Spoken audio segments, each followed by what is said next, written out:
Everyone was invited to my brother's graduation dinner, except me and my family. Dad mocked my education. So I stayed silent until my cousin posted photos from my own graduation ceremony, and suddenly everyone started calling me back. My name's Adrian, and I'm 27 years old. If you asked anyone in my family to describe me, they'd probably mumble something vague. He's quiet, or he works with computers or something.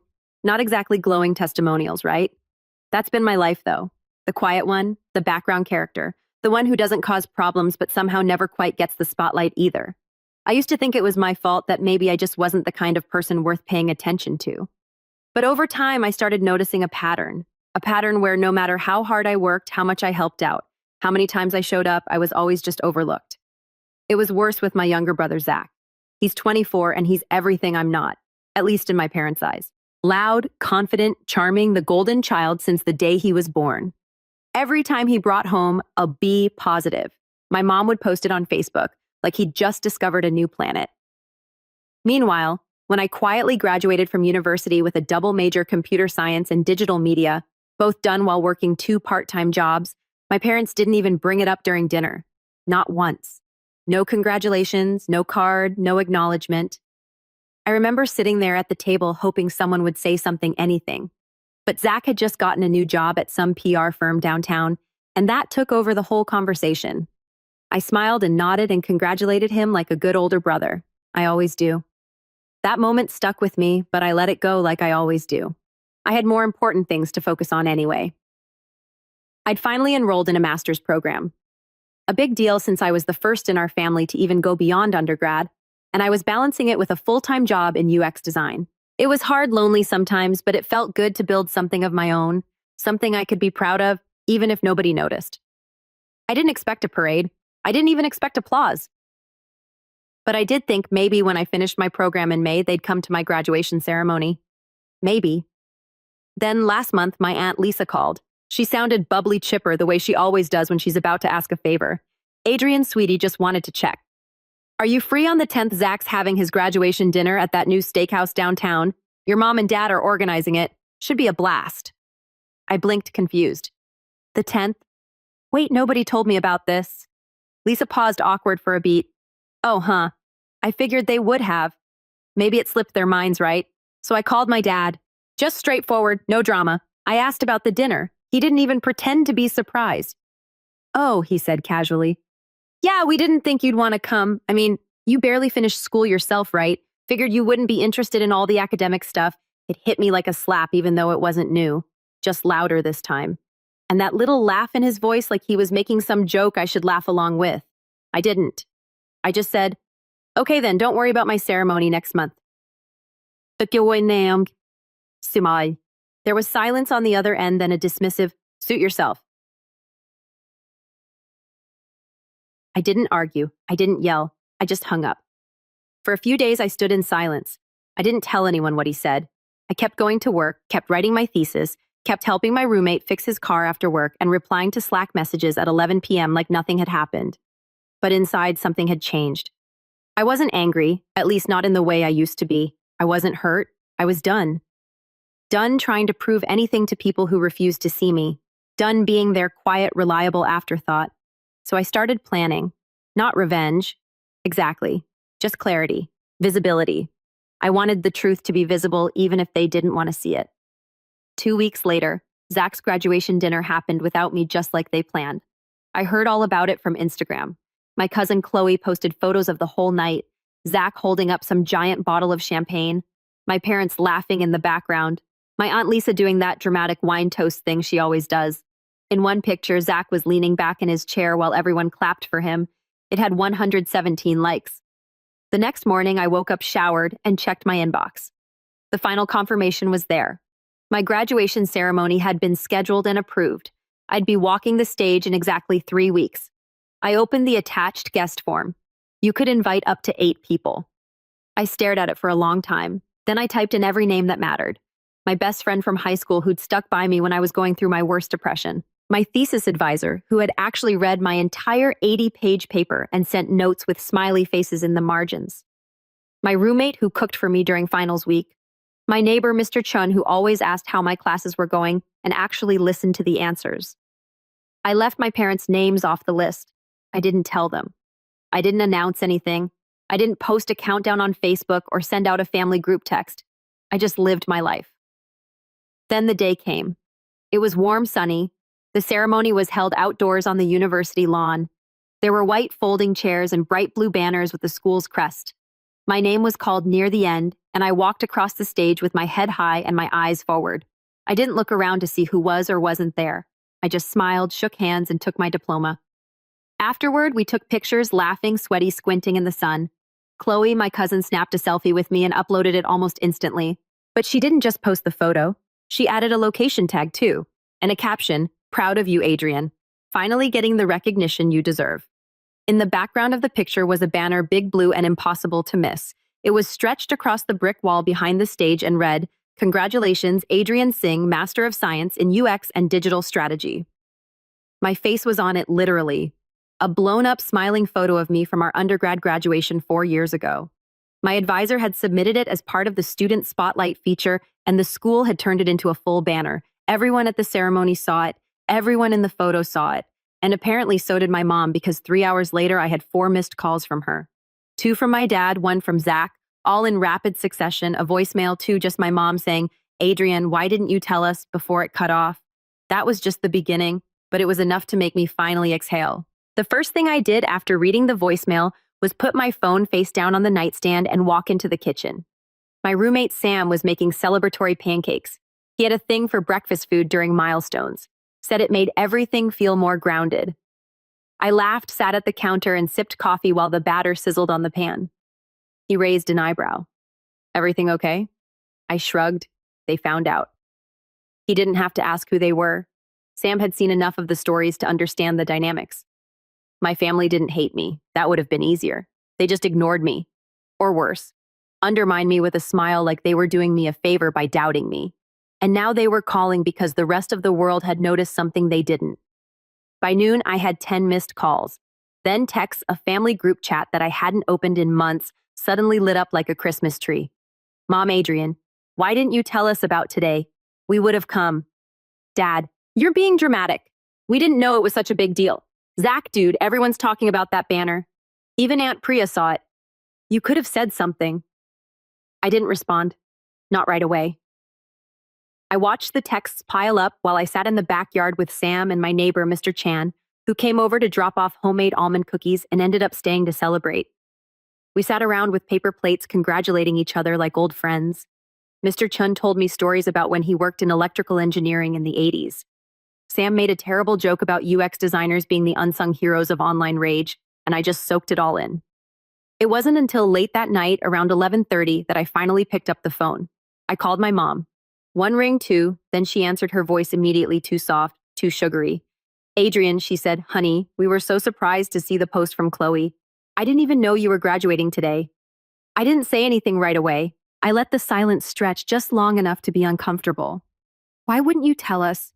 she asked again, sounding genuinely confused. I finally spoke. "You didn't tell me about Zach's dinner." "That's different," she said quickly. "We thought you might not want to go."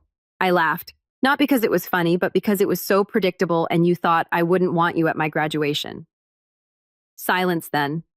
"Well, if you wanted us there, you should have." "I did for years." That shut her up. I wasn't yelling. I wasn't crying. I was just stating facts calmly, plainly, like I was writing an email at work. "I invited you to my undergrad ceremony. You said you had a golf tournament. I showed you my thesis, and you changed the subject to Zach's new girlfriend. Every time I tried to tell you something I was proud of, you redirected the conversation to him." She sputtered.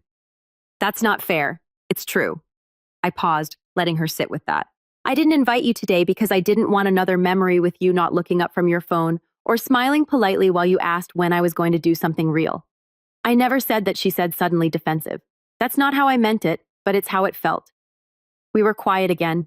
Then she asked more gently this time, "Is this what you want Adrian to cut us out completely over one missed dinner?" I almost laughed again. The dinner. That's all they ever saw. The surface level moments.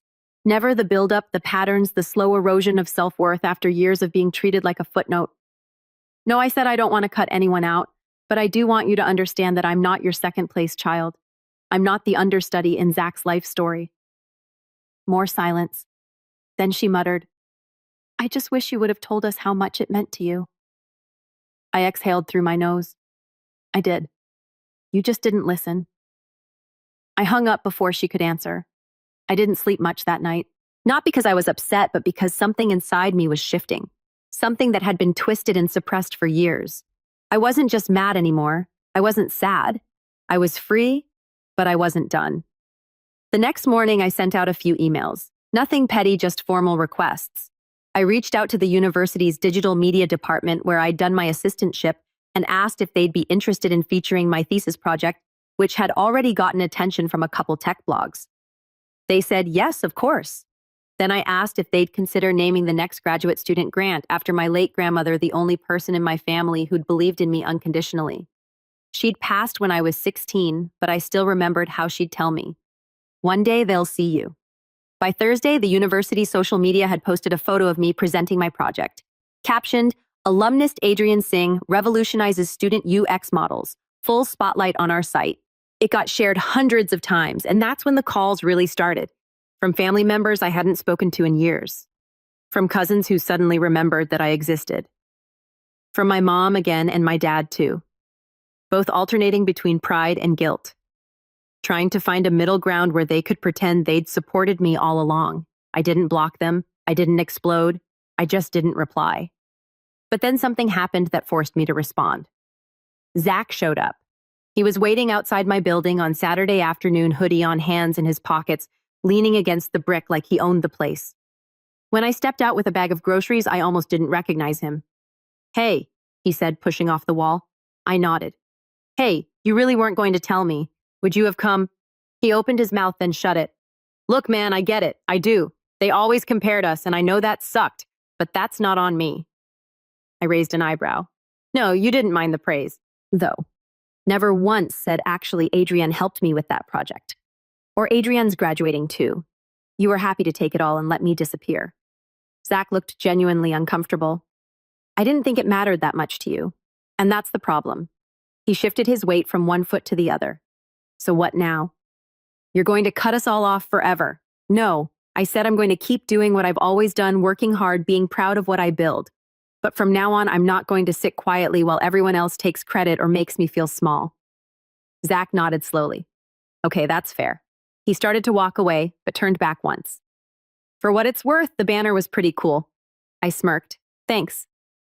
He left, and I stood there for a long time, the grocery bag in one hand, the city humming around me, and then I got the email that would change everything. The email came from an unfamiliar address at first glance. I assumed it was spam and almost deleted it. But then I saw the subject line, "Your thesis caught our eye. Let's talk." I clicked it open, heart thudding a little harder than I expected. Inside, it was short and professional. "Hi, Adrian. I recently came across your UX and digital strategy thesis while researching student design innovations. Your work on interface empathy and user-centered frameworks was not only sharp, but deeply resonant with what our firm is exploring for an upcoming partnership project. We're currently assembling a task force for a high-profile campaign, and I'd love to set up a meeting if you're open to discussing potential collaboration. Timing is tight, so please let us know by next week if you're available. Looking forward, Camille Ross, Executive Strategy Director." I read it 3 times. Then I stood up and walked around the apartment for 5 full minutes, muttering things like, "Is this real?" and "No way," under my breath. Camille Ross. I'd read her article on UI innovation just 2 months ago. She was one of the top minds in the field. Her firm had contracts with both Tesla and the Smithsonian, and somehow they had found me. I forwarded the email to my advisor with a question mark in the subject line. She replied 10 minutes later, "Yes, this is real. Take the meeting." And just like that, the narrative started shifting, not just in my head, but tangibly, visibly. The kid who barely finished school was being headhunted by one of the top firms in the country. Still, I didn't tell my family. I wasn't interested in their approval anymore. I wasn't chasing a pat on the head. This wasn't for them. But of course, the universe has a twisted sense of humor. Because 3 days later, I got a message from my mom. It was a screenshot of my photo, me standing next to Camille, smiling in front of the Future Form logo. The school's media team had posted it on their official LinkedIn. From thesis to thought leader, how Adrian Singh is redefining digital empathy. My mom's message said simply, "Why are we finding out about this from the internet?" I didn't reply. Not to that one, but later that night, I got a longer text from my dad. It wasn't angry or dismissive or laced with backhanded compliments like usual. It was apologetic almost. Son, I think I owe you an apology, maybe more than one. I didn't realize how much I'd overlooked. We were wrong not to be there. I was wrong not to see you for who you are. I stared at the message for a long time, typed out 4 different responses, deleted them all. Then finally I wrote back, "Thank you for saying that. I'm not angry anymore, but I won't pretend the past didn't happen." He didn't reply. Not that night, not the next morning, but something had shifted. Still, all of that was just the undercurrent, because what happened the following weekend brought everything to the surface. It started with an unexpected phone call from Aunt Priya of all people. She never called, ever. She was my dad's older sister, retired now, the type of woman who wore pearls to the grocery store and corrected your grammar mid-sentence. "Adrian," she said curtly, "I think it's time we had a proper conversation." I braced myself, but what she said next took the air right out of my lungs. I saw the article, she continued. "And I want to speak candidly. Your parents have always favored Zach. It's been obvious since you were children. I told them so more than once. I didn't know what to say. I hadn't even known she noticed. They made excuses," she said. "S said you were different. Quiet, too sensitive. But I've watched from the sidelines long enough. And I'm done staying silent." I sat down at the kitchen table. My hands were shaking. "There's a family trust being discussed," she said carefully. "You're supposed to be part of it. But the way things are going, I wouldn't be surprised if your name suddenly disappeared from the papers." My heart dropped. "What do you mean, I mean? They've already been talking about giving Zach power of attorney over your father's side. I found out yesterday." I felt the blood drain from my face. I'd never even heard about this trust before.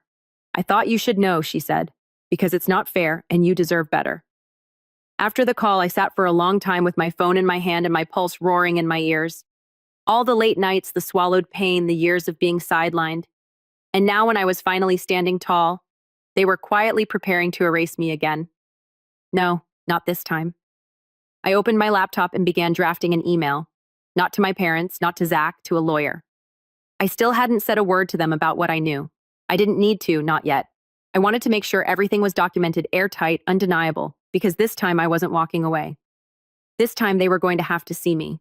Every part of me, especially the part they tried so hard to ignore. I spent the next week in a haze of legal calls, quiet research, and old emails I never thought I'd need again. Every Christmas receipt, every screenshot of conversations where I was guilt-tripped into giving Zach money just for a bit. Every time I paid the property taxes on the lake house that apparently was never going to be in my name, I dug it all up. It was exhausting, infuriating, but also weirdly satisfying. Like every piece of proof made my reality just a little more solid. I wasn't crazy. I wasn't imagining the favoritism. I'd been quietly funding a narrative that painted me as the lesser son. My lawyer, Diane Sharp, calm and relentless, walked me through every step. "They can't remove you from a trust that includes your name without a challenge," she explained. "But they can try to shift authority, especially if Zach's been named as a future executive or if any part of it wasn't properly updated. You need to get ahead of this." And I did. We filed for full access to the trust records, citing financial interest and recent activity that raised red flags. I authorized a full audit, which triggered formal notice to both of my parents. That was when the silence ended. I was at work the next morning when my phone started vibrating every 10 minutes. First my mom, then my dad, then Zach, then a barrage of texts. "Mom, Adrian, what are you doing? You're blowing things out of proportion. Dad, you really got a lawyer involved. Why would you do this to us? Zach, bro, a trust audit. You're making it look like we're criminals." They weren't. Not technically, but they weren't innocent either. Later that night, my mom left a voicemail. Her voice brittle. "We never meant to hurt you, but you have to understand things were easier with Zach. He needed more. You were always so independent." There it was. The excuse. The thing I'd heard my whole life, that because I didn't scream for attention, I didn't need love. That being self-sufficient meant I didn't deserve celebration. That voicemail was the last straw. I didn't reply. Not yet. I waited until Diane's team finished their review. What we found was a tangled mess of estate plans, all drafted hastily over the years, but clear enough in one regard. My grandfather had left equal shares of a future property development to both grandsons. It had sat dormant for years, but recently my father and uncle had begun planning to liquidate the land and had listed Zach as the sole inheritor. I had documentation, I had emails, and now I had leverage. We filed a formal challenge to the title change and sent out cease and desist letters to both my father and uncle, regarding any development until the inheritance dispute was resolved. And then I made it public, not in a petty way. I didn't post it all over Facebook or start some more online. Instead, I gave a talk and invited presentation at the university's upcoming alumni summit. My topic: the cost of being overlooked, personal identity, and professional visibility. It wasn't about revenge, it was about truth. I spoke candidly, not naming names, but telling my story. About the years I spent proving myself to a family that only clapped for one son. About what it meant to constantly earn but never receive. About the strength it took to stop waiting and start acting. There were 200 people in that auditorium. One of them was Chloe, my cousin, who came up to me afterward with tears in her eyes. "I wish I'd noticed earlier," she said. Another was Aunt Priya. She didn't say anything, just hugged me so tightly I couldn't breathe. A week later, the university's media department published the full transcript online. It spread like wildfire through the alumni network. Faculty emailed me. Former classmates shared it. The talk was picked up by a podcast, and then someone forwarded it to my parents. I didn't know they'd listen to it until a Sunday afternoon when I got a knock at my apartment door. I opened it and found my dad standing there, hands in his pockets, looking older than I remembered. My mom was behind him holding a box. They came in, sat quietly on the couch. My roommate, sensing the tension, made himself scarce. For a long moment, no one spoke. Then my dad cleared his throat. "We didn't see things clearly. We see them now." My mom placed the box on the coffee table. Inside were dozens of old photographs, school projects, even some awards I hadn't seen since I was a teenager. "We kept them," she said, "but we never knew how to show we were proud of you." I looked at the box. It didn't fix anything. It didn't erase what happened, but it was something. Then my dad said the thing I never thought I'd hear. "We're putting everything on hold. The trust the sale until this is resolved the right way." I nodded. That's all I ever wanted. It wasn't a fairy tale ending.